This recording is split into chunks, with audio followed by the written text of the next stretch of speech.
Antes de iniciar, quiero agradecer a un apreciado suscrito del canal por haber sugerido esta investigación. Estos aportes son muy importantes para el canal. Uno de los personajes de la narración hebrea que habla acerca de la fundación de las primeras familias humanas es Caín. Pero esa figura tan importante del Génesis ha sido abordada en la Torá de un modo más bien fugaz y superficial, hasta el punto que creemos saber cuál fue su rol en la historia a través de las lecturas teológicas y nos conformamos con esa información tan pobre. Sin embargo, al ir a buscar en los rincones empolvados de textos antiguos externos al canónico, vamos recogiendo los fragmentos de su personalidad y su historia desde la infancia hasta la edad adulta. ¿Es posible hojear todas esas narraciones y encontrar la esencia de Caín? ¿Es posible seguir su rastro sin perdernos en un estereotipo preestablecido? Antes de recorrer las narraciones, quisiera hacer una premisa. Según los exégetas de la tradición hebrea, riquísima por demás en relatos, lo que en estos no es explicable desde un punto de vista racional, según los parámetros de la lógica o lo real, no debería ser absolutamente leído literalmente. Entonces, en esos puntos inexplicables, incómodos o extraños, la narración pasa de ser histórica a ser metafórica. Los hebreos consideran que una lectura literal de estos escritos es una lectura de ignorantes y son radicales en ello. Partiendo de este dato, quisiera que quienes vean este video reflexionaran respecto a un hipotético escenario de un futuro apocalipsis donde todo rastro de nuestra civilización y tecnología hubieran desaparecido. Un arqueólogo encuentra un diario y lo lee. Todos los hechos actuales y nuestra historia presente serían ciencia ficción para esos humanos del futuro, que estarían recomenzando de cero. Después de varias generaciones de esa sociedad postapocalíptica, alguien encuentra ese diario sobre nuestros intentos de viajes al espacio, nuestra ingeniería genética y robótica. Así que, ¿cómo lo leerían? Como metáforas, alegorías y mitos. Como gestas de héroes pasados en busca de la vida eterna fuera del planeta. Partiendo de ese hipotético escenario futuro, abre tu mente y trata de encontrar lo que podría esconderse detrás de estos mitos antiguos. Lo que dice la Biblia. Leemos en Génesis el capítulo 3 que Nahash, la serpiente, se dirige a Eva y ambos tienen un diálogo en el cual la serpiente pone en duda lo que el Elohim le había dicho a Eva. Eva, casi en tono de queja, le dice a la serpiente que del árbol del conocimiento no debían comer su fruto porque morirían. La serpiente, al parecer percatándose de un cierto tono de queja, toca las fibras de la curiosidad y el ego de Eva y le dice, no morirán. De hecho, se volverán como el Elohim. Pero en este relato faltan algunos detalles interesantes que van a completar la historia. Además, en el relato bíblico, se deja suponer que Caín es el primer hijo de Adán y Eva. Sin embargo, no da muchos detalles al respecto. Por otro lado, hay fuentes extrabíblicas donde se revela que Caín no fue el fruto de la unión entre Adán y Eva. En el texto Génesis 4, 1 y 2 leemos: Conoció Adán a su mujer Eva, la cual concibió y dio a luz a Caín. Y Eva dijo: por voluntad de Yahvé he adquirido varón. Ese he adquirido está manifestando una de las etimologías del nombre de Caín, que es adquisición. Después Eva dio a luz a Abel. Ese escueto pasaje no es muy elocuente, a diferencia de las narraciones que encontramos en el Midrash y el Haggadah. En estas encontramos que Yahvé estaba acompañado por otros Elohim, además de filas de Malaquim, sus mensajeros colaboradores con distintos niveles de comando y tareas. Entre los Elohim se hallaba Samael. Este Samael, según fuentes bíblicas, era el Elohim patrón de un pequeño reino hitita arameo, al este de Harrá. llamado Samal. Samael tenía fama de aplicar la fuerza y era conocido por ejercer autoridad hasta llegar a la crueldad. Pues este Samael sentía celos del Adán. Según la tradición, Samael estaba celoso del Adán y de la importancia que tenía sobre la creación. Samael consideraba exagerada la importancia que Yahvé daba al Adán, considerando que el humano era inferior a los Elohim. Recordemos que los Elohim enseñaban y aculturaban a los adamitas, y al parecer Samael no estaba muy de acuerdo con esto. Pero Samael hizo algo que terminaría por abrir aún más el espectro de conocimiento de los seres humanos. Hasta ese momento los adamitas no habían procreado. Recordemos que ellos fueron generados con intervenciones genéticas por los Elohim y es probable que no tuvieran todavía la capacidad de reproducirse. Es posible que los Elohim tuvieran todavía que perfeccionarlos para esa función, pues el ser humano era un proyecto a futuro. Pero Samael se les adelantó. Algunos dicen que tomó una forma de serpiente. Hay una interesante descripción donde se aclara que era un Nahash bípedo y alto como un camello. Además, en muchas narraciones se le describe como un ser muy fuerte, incansable y de una inteligencia superior a la de todas las otras criaturas. Se dice que caminaba derecho sobre sus pies, tanto como para mirar al Adán a los ojos. Esa descripción es la de un ser reptiloide, antropomorfo y muy alto. Los Elohim y Malakim eran compatibles sexualmente con los adamitas, así que Samael deja en estado de embarazo a Eva. Pudo ser de modo natural o por inseminación. Una de las pruebas de este hecho se encuentra en el texto apócrifo de Santiago, cuando José, el padre de Jesús, se da cuenta de que María está embarazada y no de él. Este exclama que le sucedió lo mismo que al Adán, recordando que fue la serpiente quien sedujo a Eva. Así que esto concuerda con la narración del Agadá. De esto partimos del hecho de que Caín es hijo de la serpiente y Eva. Al nacer, Eva pudo notar que este niño era diferente porque su rostro irradiaba luz, como el rostro de un Elohim. Así que ella exclamó que ella había adquirido, gracias a Yahvé, un hijo varón. Eva luego tuvo a Abel. La etimología del nombre Abel es vanidad o luto. Al parecer, Eva ya presentía el destino de ambos y le rogó a Adán darles roles separados para evitar problemas. Narra también la historia que Eva tuvo sueños premonitorios terribles que le hacían prever lo que sucedería entre sus dos hijos. A Caín le correspondió la posesión de la tierra y sus frutos, a Abel el cuidado y la soberanía sobre los animales. Es interesante cuando el Agadá narra que Yahvé envió a 12 Malakim a asistir a Eva cuando ésta estaba por dar a luz. Claro, las adamitas no estaban preparadas físicamente a dar a luz autónomamente como si lo hacen todos los animales. Ellos la rodearon y la atendieron en su parto. Cuando todo esto sucedió, Adán y Eva ya estaban fuera del Gan Eden, de modo que ya no contaban con las atenciones y protección que tenían en el recinto protegido. Así que Caín, según las narraciones hebraicas, que a su vez inspiraron los versos del autor Gerard de Nerval, era hijo de un opositor, un adversario que estaba lleno de orgullo, vanidad y envidia, a quien dieron el apelativo de Satanás, que significa precisamente eso, opositor o adversario. Luego Caín iría manifestando tales características en su personalidad.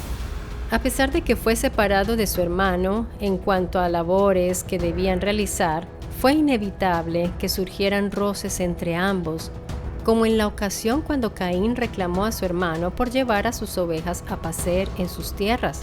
Abel le dijo: «Claro, dejaré de traer mis ovejas, pero tú debes quitarte la lana de mis ovejas que te cubren el cuerpo». La gota que rebasó el vaso fue la predilección del Elohim hacia Abel.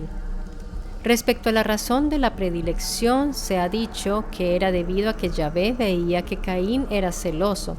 Pero esto es discutible, porque Caín estaba celoso precisamente por la predilección de Yahvé hacia su hermano. Tal vez hay un motivo más concreto. Abel ofrecía sacrificios a Yahvé, de aquellos que a este Elohim realmente le gustaban. Recordemos que los Elohim eran adictos al olor de la grasa animal, se narcotizaban con la grasa y el vino de los sacrificios. Así que podemos imaginar el desagrado que le producía a Yahvé oler el humo de un montón de hierbitas, verduras y semillas que quemaba Caín. Realmente no le agradaba para nada el sacrificio de Caín. Los teólogos han siempre dicho que no le agradaba por lo que Yahvé veía en el corazón de Caín. Pero si vamos a ver las normas estrictas que Yahvé daba a los israelitas en todo el Levítico y el Antiguo Testamento, con tantos detalles de conocimiento de carnicería especializada, podemos pensar que lo que a Yahvé le importaba realmente era la zona del corte, la parte del cuerpo del animal y el tipo de grasa quemada en el sacrificio, independiente del corazón que lo ofreciera. Tan importante era para él que se realizaban sacrificios 2 veces al día en los tiempos de Israel. Además, a todo se sumó la actitud de Caín, quien ofreció los sobrantes de los vegetales que había consumido. El rechazo por parte de Yahvé hacia la oferta de Caín hace que en el pecho del hombre hierva el rencor hasta cometer lo que sería el primer homicidio. En el Agadá, Caín mata a su hermano golpeándolo con una caña para luego perforar su cuello con esta, desangrándolo hasta la muerte. Según el relato, Caín comete un acto sacrílego que lo introduciría en la zona oscura de la herejía. Caín bebe la sangre de Abel, tomando así su vida. Según la teología, la sangre es sagrada para Dios, porque en esta se encuentra la vida de los seres. Por este motivo, a Caín se le introduce en la herejía, la contrainiciación y por ende el satanismo. Caín representa la inversión de todos los valores que la teología ha establecido a través de los relatos, dándoles un valor moral, simbólico y alegórico, para luego convertirlos en cuestionamiento, rebeldía y violencia. No perdamos de vista que el relato bíblico puede tener muchas lecturas, no solo teológica.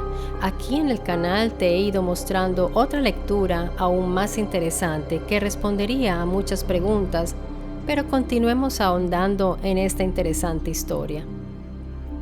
Caín da muestras de su agudeza intelectual cuando se confronta al Elohim, que lo interroga por lo que hizo. El rebelde logra ponerle trampas a Yahvé, basándose en su supuesta justicia divina, su perfección y omnipotencia. Yahvé no es menos inteligente que Caín, pues no cae en sus trampas dialécticas y no le sigue el juego cuando Caín se victimiza. Caín, sin embargo, le recuerda a Yahvé que debe ser misericordioso con él. Así que, no teniendo alternativa, Yahvé le perdona la vida, pero se la hace realmente miserable cuando al ponerle una marca, Caín no será jamás atacado por las bestias, pero la tierra no le daría más su fruto.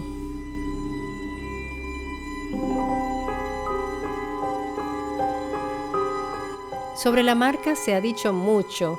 Muchas son las teorías respecto al lugar donde la pusieron y al tipo de marca en sí.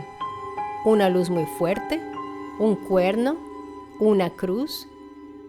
Y la que más me parece que podría ser acertada es una letra, la letra Tet, la 9ª letra del alfabeto hebreo. Unos dicen que en el brazo, otros dicen que en la frente.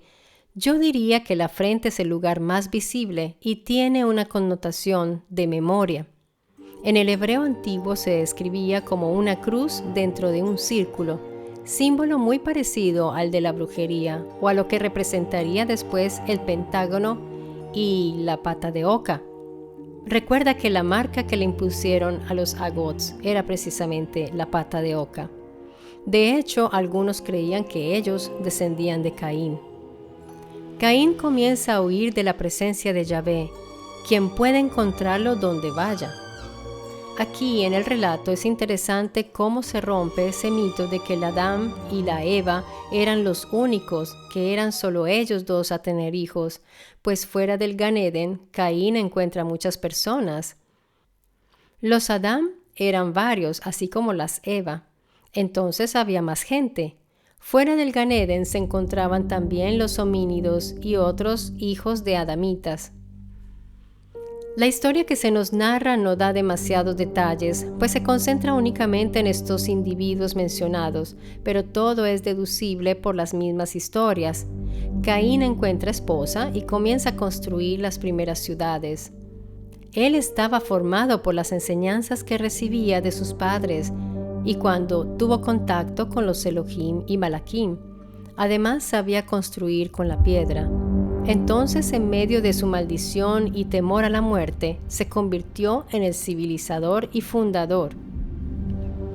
Construyó 7 ciudades y en cada una sacrificó a un familiar suyo, convirtiendo estos centros humanos en centros urbanos vivos. Mientras más doloroso era el sacrificio, más viva y fuerte sería la ciudad, como un microcosmos del hombre. Tales sacrificios los realizaron también los fundadores de Roma, cuando Rómulo sacrifica a Remo en el centro de la futura Roma.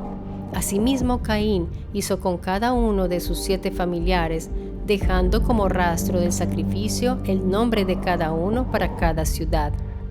Estos sacrificios, aunque algunos crean que son mitos urbanos, aún se realizan en algunos lugares del mundo, dentro de las grandes construcciones, y eso lo documenté aquí en un video del canal. Para la teología, Caín va a completar la tríada de traidores sin perdón: Lucifer, Judas y Caín. Pero Caín, en su calidad de híbrido, hijo de un Elohim y una adamita, era mucho más que eso. Leemos en la Zohar, abro comillas: cuando Eva da a luz a Caín, su rostro no semejaba al de ningún ser humano, y es así que todos sus descendientes fueron llamados hijos de Elohim o hijos de la luz. Fue el Elohim Samael que copuló con Eva y generó a Caín. Cierro comillas. Pero la gran culpa de Samael fue abrirle los ojos a los humanos, cosa que no debía suceder, y peor aún, hacer fértil a la mujer, cosa que todavía no debía suceder. Quizás los Elohim tenían otros planes y el proyecto se vio alterado. Aquí no hablamos de pecados ni culpas, hablamos de desacato a las órdenes establecidas por un comandante en cargo. Los adamitas eran un proyecto en curso e intervino Samael desobedeciendo órdenes, desautorizando a los otros Elohim. ¿Cuáles eran las verdaderas intenciones del Elohim Samael? ¿Fue un acto caprichoso y egocéntrico o fue porque tenía otros planes para esos humanos? Sea como fuera, dejó una semilla en una humana y eso trajo consecuencias. Los humanos se iban a reproducir autónomamente, se volverían muchos y era imposible de controlar la situación dentro del Gan Eden. Los Elohim dejaron de aportar su ADN a los adamitas y sus vidas se acortaron. De una vida de 1000 años pasaron a 120. Hoy día el promedio va en 80 años, según el país y los hábitos de vida, pero es más o menos eso.